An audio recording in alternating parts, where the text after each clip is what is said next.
it's a principle, it's a discipline that nature takes. When it spins into a tornado, it doesn't just spin any kind of way. It spins into that discipline, and it's a power. That discipline becomes a power, you know, and that theme becomes beauty, you know. So it's really something that, whoa, it's a divine proportion, because it becomes many things that has a potency to it, you know.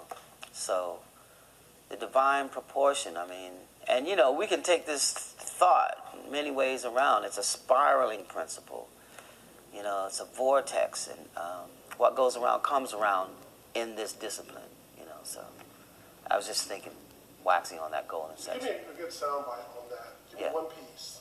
Yeah. The golden principle. It's a theme. Hold on. Okay. 3, 2, 1. Whenever you're ready. The golden principle, or what did you ask me? Golden ratio. The golden ratio is a theme, it's a principle, it's a discipline, and it's an art. It's a theme, it's a discipline, it's a principle, it's a power, and it's an art, an aesthetic theme. How does it relate to your music? It relates to my music because I've been watching it and learning from it.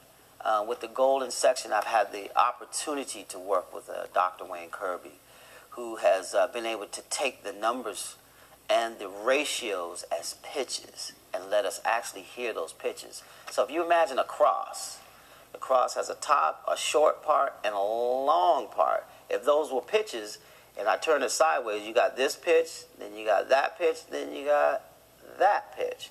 They're spaced apart a little differently. And when you start hearing them next to each other or breaking those sections up, it produces pitches that falls inside of the scales that we know. So the way I use it in music, and you can use that as time, you know what I mean?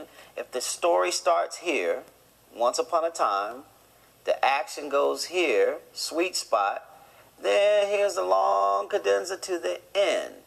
Even story timing follows these ratios from beginning, middle to end. So we say beginning, middle to end. But you know, maybe the middle has a ratio to it, to the end. So in music, it's like that. We've utilized it like that as far as time. Let me try to make it really quick. I work with a conductor, a composer, a musician, great musician, who helped arrange and compose some things with me, Paul Brantley. And we had the Rite of Osiris.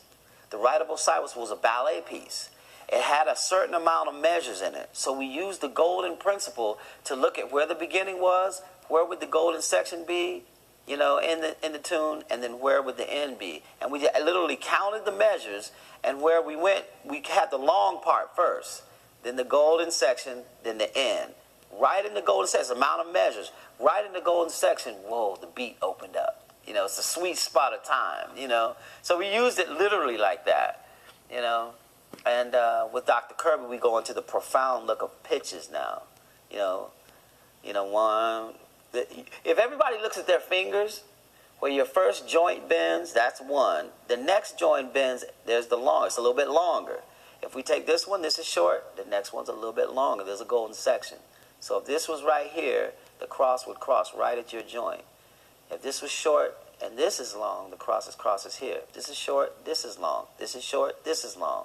It's like a boop, boop, boop, boop, boop, boop, boop, boop. It's a theme. It's used all the time, you know what I'm saying? So in music, we can do that in pitches. So it becomes a theme that we can follow and listen to and see where it leads us. It's leading us down a little rabbit hole, you know? But that rabbit hole has a spiral that's in a golden section, and we're learning from the journey.